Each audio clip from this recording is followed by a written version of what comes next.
Hello, this is Carlos here, and today I will share the lessons I learned from reading Trillion Dollar Coach, the leadership playbook of Silicon Valley's Bill Campbell. Written by Eric Schmidt, former Google CEO and Chairman, Jonathan Rosenberg, former Senior Vice President at Google, and Alan Eagle, Director at Google, all of whom worked with Campbell at various points in their careers.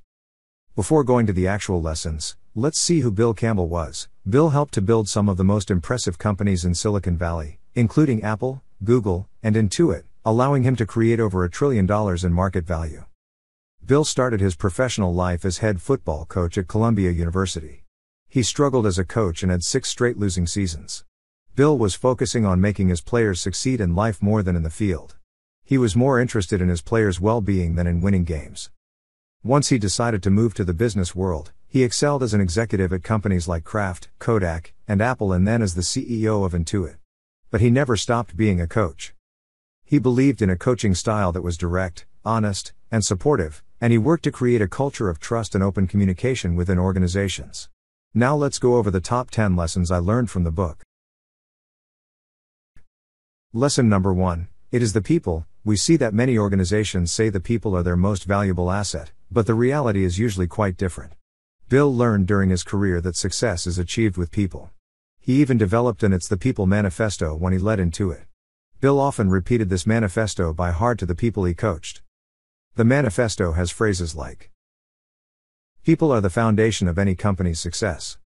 The primary job of each manager is to help people to be more effective in their career and to grow and develop. Support means giving people the tools, information, training, and coaching they need to succeed. Great managers help people excel and grow. Trust means freeing people to do their jobs and make decisions." I recommend that all leaders look for the manifesto and read it frequently. Now, let's go to lesson number 2. Start team meetings with trip reports. Before going directly to the subject of the meeting, ask your direct reports about what they did during the weekend and what's going on in their personal lives. The idea is to allow team members to get to know each other as people, what they do outside work, find common interests, and get everyone engaged in the meeting in a fun way as human beings and coworkers. Many executives have adopted their version of the trip reports in their meetings with great success and engagement.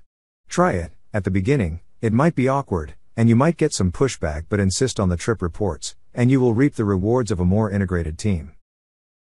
Lesson 3. Take great care in preparing for one-on-one meetings. This seems obvious, but many managers need to prepare more for one-on-ones with their direct reports. Many managers use one-on-one to ask only about performance metrics. Bill believed that the most important thing a manager does is to help people be more effective and to grow and develop, and one-on-one meetings are the best opportunity to achieve that. Bill usually started the one-on-ones with some small talk or trip report, then he moved to performance, asking questions like, "What are you working on? How is it going? And how can I help?" And then, he moved to peer relationships and how his people were working with other members of the organization. Another topic was about teams. Are we setting clear directions for our teams and reinforcing them often enough? Innovation was another area of the one-on-ones. Are we moving ahead? How can we get better? Are we looking for new or better ways to do our work? Lesson 4. The throne behind the round table. The manager's job is to run a decision-making process that ensures all perspectives get heard and considered and, if necessary, to break ties and make the decision. Bill always believed in striving for the best idea rather than consensus. You must get all ideas out in the open to the group to discuss and ensure people provide their authentic opinions, especially if they are dissenting. Lesson 5. Learn to manage the aberrant genius. These are high-performance but difficult team members that should be tolerated and even protected, as long as their behavior isn't unethical or abusive and their value outweighs the toll their behavior takes on management, colleagues and teams. We have all found these kinds of people that sometimes are hard to work with, but they provide incredible performance, and if they are managed correctly, they could be a great asset to an organization. The critical requirement is that they should be able to work and collaborate with other people. If not, you must let them go. And never condone people who cross ethical lines, violate integrity or ethics, or mistreat coworkers. Lesson 6. Practice listening. Listen to people with your full and undivided attention, and don't think ahead about what you're going to answer.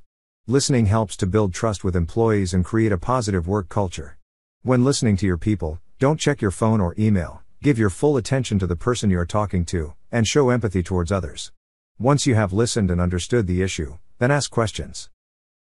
Lesson 7. Teamwork is paramount. Bill believed in the power of teamwork and collaboration to drive success.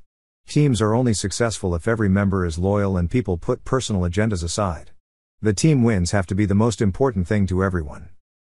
Lesson 8. Pick the right players. Make sure people you hire or work with have these characteristics. Smart people is able to get up to speed quickly in different areas and then make connections, work hard, high integrity, have grit, empathy, and most importantly a team-first attitude. Lesson 9. Diversity is the key. Winning teams have more women and people from diverse backgrounds. Bill believed in the value of diversity and inclusion in the workplace and actively sought to create inclusive environments.